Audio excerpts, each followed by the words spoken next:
Hello and welcome to hope Tushant Yadav. I hope you're in best of your health and spirit. आज है 7 मई 2022। आज की the Hindu में एक इम्पॉर्टेंट न्यूज़ है।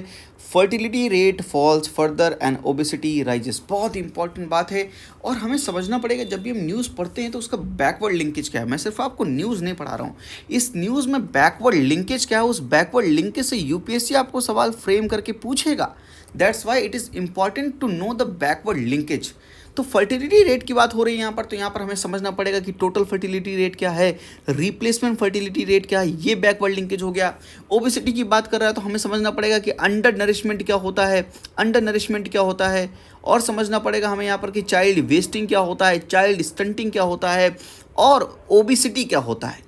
ये सारी चीज़ें हमें समझनी पड़ेगी और फिर इनके रिलेटेड डेटा क्या बोलता है ये समझना पड़ेगा, एनालाइज करना पड़ेगा। तो बैकवर्ड लिंकेज समझना बहुत ज़रूरी है। Total fertility rate, replacement fertility rate में भी हमको इंस्टीट्यूशनल डिलीवरी के बारे में जानना ज़रूरी है। इंस्टीट्यूशनल डिलीवरी के बारे में कौन सी स्कीम बात करती है, कितना विमेन को इंसेंटिव देती है, वो बात करना ज़रूरी है। आई होप कि आप बैकवर्ड लिंकेज समझ पा रहे हैं। Backward linkage is a crucial part in getting the current affair questions right and writing a very good answer in mains. It's very important part. Fertility rate तो हम पहले समझ लेते हैं कि टोटल फर्टिलिटी रेट होता क्या है। टोटल फर्टिलिटी रेट, अगर मैं आपसे कहूँ कि विमेन अपने फर्टिलिटी पीरियड में कितने बच्चों को जन्म देती है, कितने बच्चों को पैदा करती है, उसे हम टोटल फर्टिलिटी रेट कहते हैं। मान लीजिए एक विमेन अपने फर्टिलिटी पीरियड में जिस समय वो बच्चा कर सकती है ऑन एन एवरेज, उसने 4 बच्चों को जन्म दिया। तो अगर 4 बच्चों को जन्म दिया तो ये मॉम डैड हो गए और इनके 4 बच्चे हो गए, 1 2 3 4। तो टोटल फर्टिलिटी रेट क्या है? 4, क्योंकि ऑन एन एवरेज अपने माँ एक अपने फर्टिलिटी पीरियड में 4 बच्चों को जन्म देती है। तो टोटल फर्टिलिटी रेट 4 हो गया। अब इसका इम्पैक्ट क्या है कि जब मॉम डैड हैं, तो मॉम डैड जब इस दुनिया से चले जाएंगे, एक दिन जाना ही है उनको, वो चले जाएंगे, तो ये 2 बच्चे उनकी रिप्लेसमेंट यानी उनकी जगह तो ले लेंगे, पर ये दोनों बच्चे और ज़्यादा एक्स्ट्रा हो गए। दैट मीन्स कि यहाँ पर क्या होगा, उस कंट्री की पॉपुलेशन जहाँ पर जिनका टोटल फर्टिलिटी रेट 4 है, वहाँ पर उनकी पॉपुलेशन इंक्रीज होगी, बढ़ेगी। क्यों? क्योंकि टोटल फर्टिलिटी रेट ज़्यादा है किससे? ये रिप्लेसमेंट फर्टिलिटी रेट से। तो रिप्लेसमेंट फर्टिलिटी रेट क्या है? मॉम डैड को रिप्लेस करने के लिए कितने बच्चे चाहिए? 2। दैट मीन्स कि रिप्लेसमेंट फर्टिलिटी रेट है अप्रॉक्स 2.1 बोलते हैं। आप समझिए, आप इसको 2 के अप्रॉक्स मान लीजिए, यानी मॉम डैड को रिप्लेस करने के लिए सिर्फ 2 बच्चे की ज़रूरत है। हम 2 हमारे 2 वाला कॉन्सेप्ट। अगर 2 ही बच्चे होते, यानी एक विमेन अपने फर्टिलिटी पीरियड में ऑन एन एवरेज सिर्फ 2 बच्चे पैदा करती है, उसकी वजह से क्या होते हैं, जब मॉम डैड जाते तो उनको रिप्लेस करने के लिए 2 बच्चे होते। दैट मीन्स कि पॉपुलेशन जो है वो स्टेबल होती, पॉपुलेशन इंक्रीज नहीं होती। और आप जानते हैं पूरे वर्ल्ड की पॉपुलेशन अप्रॉक्स 7 बिलियन है, आगे चल के 11 बिलियन पहुंच जाएगी।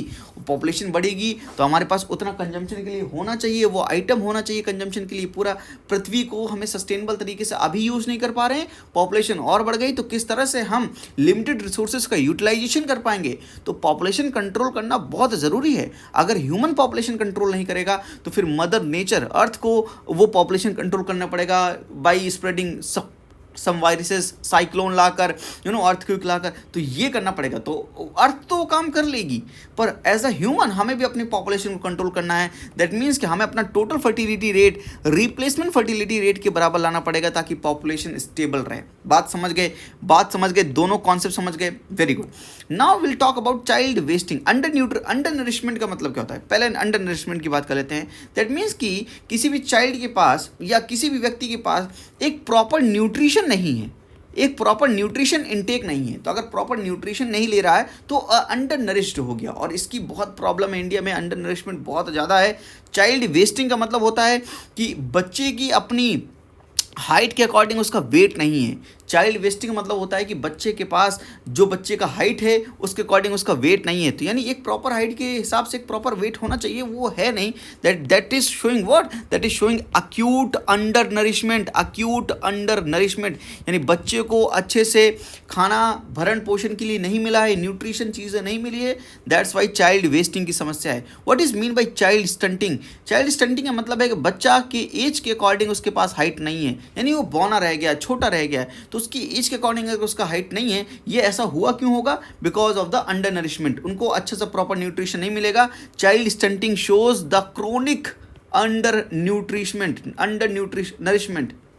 यानी बच्चे को एकदम बहुत ही कम न्यूट्रिशन मिला है, जिसकी वजह से उसके एज के हिसाब से उसका हाइट नहीं है, वो बच्चा बौना रह गया है। और ओबेसिटी का मतलब होता है ओवरवेट। ओवरवेट आपकी हाइट के अकॉर्डिंग, आपके एज के अकॉर्डिंग आपका वेट ज़्यादा है, आपने बहुत ज़्यादा ठूंस लिया है, तो उसकी वजह से ओबेसिटी हो गई है, आपका ओवर वेट हो गया है। जितना वेट होना चाहिए प्रॉपर उससे ज़्यादा, बॉडी मास इंडेक्स आपका ज़्यादा हो गया है, बीएमआई ज़्यादा हो गया है, तो वहाँ से आप ओवर वेट हो गए, तो ओबेसिटी की प्रॉब्लम हो गई। आई होप कि आपको बैकवर्ड लिंकेज सारे क्लियर हैं। यहाँ पर बैकवर्ड लिंकेज क्लियर होना बहुत ज़रूरी है। अब आते हैं इस न्यूज़ पर, fertility rate falls further obesity rises. That means वो कहना चाह रहा है कि हमारी इंडिया की बात कर रहा है, इंडिया में फर्टिलिटी रेट कम हुआ है। और ये बता कौन रहा है? नेशनल फैमिली हेल्थ सर्वे। नेशनल फैमिली हेल्थ सर्वे बता रहा है, ministry of health and family welfare के अंदर नेशनल फैमिली हेल्थ सर्वे का सर्वे नंबर 5 हुआ है, जो ये डेटा बोल रहा है। अब सर्वे बोल क्या रहा है कि 2019-21 में 2 हो गया है हमारा टोटल फर्टिलिटी रेट, जो कि रिप्लेसमेंट फर्टिलिटी रेट से भी नीचे जा चुका है। दैट मीन्स कि इंडिया की पॉपुलेशन अब स्टेबल रहेगी, इंक्रीज नहीं करेगी, because of replacement fertility rate पर हमारा टोटल फर्टिलिटी रेट पहुंच गया है। ओवर द ईयर्स हमारा, अगर 1992 से देखें तो हमारा टोटल फर्टिलिटी रेट डिक्रीज होता ही चला आया है। पहले 3.4 था, फिर 2.9, 2.7, 2.2, now it is 2। That is a very good news, क्योंकि पॉपुलेशन अगर कंट्रोल में रहेगी, that will play a significant role in policy making also. ठीक है, और हम चाइना को ओवरटेक तो कर लेंगे पॉपुलेशन के मामले में, वो तो बात ठीक है, लेकिन फिर भी हम पॉपुलेशन कंट्रोल करने में बहुत अच्छे मेजर्स ले रहे हैं। साउथ इंडिया ज़्यादा प्रोएक्टिव है in taking the measures to control the population in comparison to north India. पर नॉर्थ इंडिया ने भी अब पॉपुलेशन को कंट्रोल करने के लिए मेजर्स लेना शुरू कर दिए। हम तो, हमारे दो वाला कॉन्सेप्ट बहुत ही बेहतर कॉन्सेप्ट है। तो यहाँ पर नेशनल फैमिली हेल्थ सर्वे जो हुआ है 5, उसने बोला है कि हमारा टोटल फर्टिलिटी रेट 5 हो गया है, that is a very good, 2 हो गया है, that is very good news. और only there are only 5 state like Bihar, Meghalaya, Uttar Pradesh, Jharkhand, Manipur. यानी उत्तर प्रदेश, बिहार, मेघालय, मणिपुर और झारखंड को अगर आप देखें, यहाँ पर टोटल फर्टिलिटी रेट 2 से ज़्यादा है। किसी में 2.98 है, किसी में 2.35 है, यानी यहाँ पर ज़्यादा है। अदरवाइज हमने कंट्रोल करने की कोशिश की है, जो रिप्लेसमेंट फर्टिलिटी रेट के ऊपर है, ये बोलना चाह रहा है यूनियन हेल्थ मिनिस्ट्री।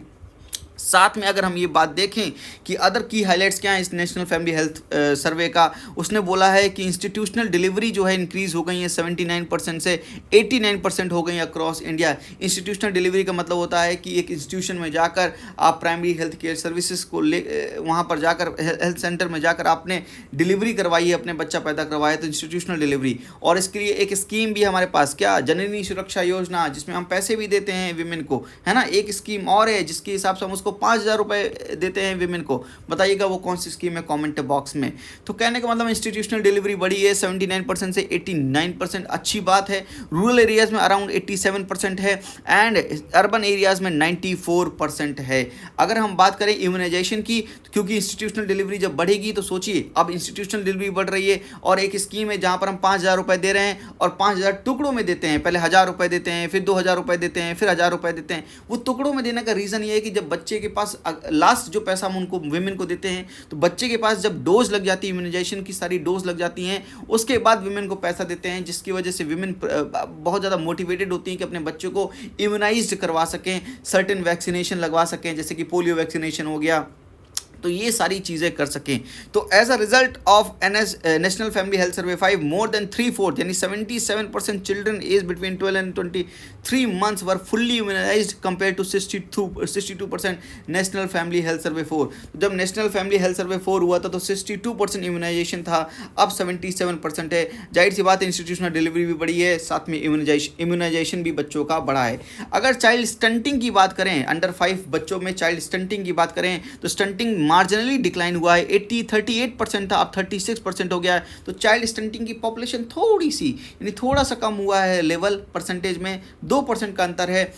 और इन countries since the last 4 years, तो 4 सालों की बात कर रहे हैं हम, स्टंटिंग जो है वो रूरल एरियाज़ में ज़्यादा है, अप्रॉक्स 37% है in comparison to urban areas जहाँ पर 30% है। नेशनल फैमिली हेल्थ सर्वे 2019 से 2021 का डेटा जो है वो देखता है। सस्टेनेबल डेवलपमेंट गोल की बात करेंगे तो हमने ओवरऑल इंप्रूवमेंट किया सस्टेनेबल डेवलपमेंट गोल में। और अगर हम देखें to extend to which married women usually participate in the 3 household decision, तो अगर हम इस चीज़ को कंपेयर करें कि अगर एक married women 3 household decision में पार्टिसिपेट करती है अपनी हेल्थ केयर में, दूसरा अपने हाउस होल्ड को क्या क्या परचेज करना है घर में, तीसरी चीज़ विजिट टू फैमिली और रिलेटिव्स, तो ये 3 मेजर डिसीजन के हिसाब से देखें तो विमेन का पार्टिसिपेशन डिसीजन मेकिंग में हाई रहा है 80% लद्दाख में टू 99% नागालैंड एंड मिजोरम में। तो विमेन की एम्पावरमेंट की बात हो रही है, 3 डिसीजन की बात हो रहा है कि विमेन अपने हेल्थ केयर के लिए अपने डिसीजन ले पा रही है कि नहीं ले पा रही है, हाउस होल्ड में अगर कुछ परचेज करना है तो उसका डिसीजन है कि नहीं है, और फैमिली और अपने रिलेटिव से मिलने जाना है, तो इन 3 क्राइटेरिया के पर देखा गया है कि विमेन अपनी डिसीजन मेकिंग ले सकती है कि नहीं ले सकती है। तो लद्दाख में 80% के अप्रॉक्स है, नागालैंड मिजोरम में 99% के अप्रॉक्स ये डेटा है। रूरल 77% एंड 81% अर्बन, ये डिफरेंसेस हैं, लेकिन ये डिफरेंसेस बहुत ही मार्जिनल हैं, ये आप देख सकते हैं। साथ में एक चीज़ और हुई है कि विमेन का जो सेविंग अकाउंट है, बैंक अकाउंट, वो भी इंक्रीज हुआ है 53% से 79%। तो फाइनेंशियल इंक्लूजन हो रहा है लास्ट 4 सालों में, विमेन के बैंक अकाउंट, सेविंग अकाउंट भी बढ़े हैं, that's a very good news. तो विमेन एम्पावरमेंट की डायरेक्शन में एक बहुत अच्छा कदम है। यहाँ से आप ये डेटा विमेन एम्पावरमेंट में लिख भी सकते हैं, मेंस में भी। अब दूसरी बात करते हैं राइज इन ओबेसिटी। तो ओवरवेट पॉपुलेशन जो है वो इंक्रीज हो गई है स्टेट एंड यूटी में। अगर नेशनल लेवल की बात करें, it is increase from 21% to 24% among women and 19% to 23% among men. तो अब जाहिर सी बात है विमेन की जो ओवरवेट हैं उनकी भी पॉपुलेशन बढ़ रही है और मेन की भी पॉपुलेशन बढ़ रही है, लेकिन मेन रिलेटिवली लेस 23% के अप्रॉक्स है, विमेन जो है 24% के अप्रॉक्स है ओवरवेट में मोर देन। और जाहिर सी बात है वो विमेन घर में रहती है, घर का काम करती है और घर में इन्वॉल्व रहती है, ज़्यादा एक्सरसाइज और वो सब नहीं मिल पाता है उस चीज़ को, तो उस चीज़ को भी ध्यान में हमें रखना पड़ेगा।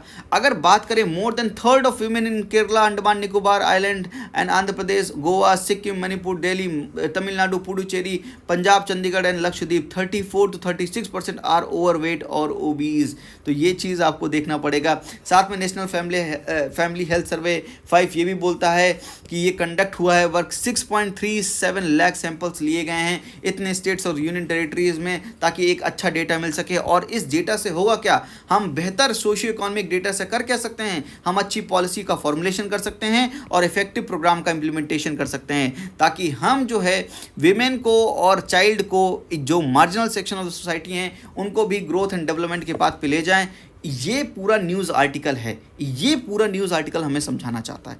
तो आपको समझना पड़ेगा कि डेटा भी बहुत इंपॉर्टेंट है, साथ में आपको ये जो कॉन्सेप्ट मैंने पीछे बताए हैं, जो बैकवर्ड लिंकेज बताए हैं, वो भी बहुत इंपॉर्टेंट है। एंड इससे भी रिलेटेड एक चीज़ और होता है, ग्लोबल हंगर इंडेक्स। तो आप इससे रिलेटेड हंगर इंडेक्स को भी पढ़ सकते हैं। क्यों? क्योंकि भाई ओवरवेट की बात हो रही है, अंडरवेट की बात हो रही है, अंडर नरिशमेंट की बात हो रही है, चाइल्ड स्टंटिंग की बात हो रही है, चाइल्ड वेस्टिंग की बात हो रही है। तो आप जब GHI को देखेंगे तो वहाँ पर भी आपको ग्लोबल हंगर इंडेक्स में उसके जो क्राइटेरिया दिखेंगे, आपको अंडर नरिशमेंट दिखेगा, चाइल्ड स्टंटिंग दिखेगा, चाइल्ड वेस्टिंग दिखेगा, चाइल्ड मोर्टेलिटी दिखेगा, तो वो कहीं ना कहीं सिमिलर है। तो उसका backward linkage global hunger index भी है। और इंडिया ग्लोबल हंगर इंडेक्स में कैसा परफॉर्म कर रहा है, मैंने आपको मोस्ट एक्सपेक्टेड रिपोर्ट्स और इंडेक्स की उस क्लास में बताया था। आई होप कि आप वो चीज़ याद किए हैं। तो आज के लिए इतना ही। लाइक कीजिएगा वीडियो को अगर आपको अच्छा लगा। पढ़ने का तरीका मैं आपको सिखाने की कोशिश कर रहा हूँ। मैं आपको हर एक न्यूज़ पढ़ा नहीं सकता हूँ, पर आई होप कि मैं जो बात पहुँचाना चाह रहा हूँ कि पढ़ते कैसे हैं, UPSC के लिए बैकवर्ड लिंकेज कैसे ढूंढते हैं, वो चीज़ आप तक पहुँच रही है। आज के लिए इतना ही। थैंक यू, नमस्ते, जय हिंद।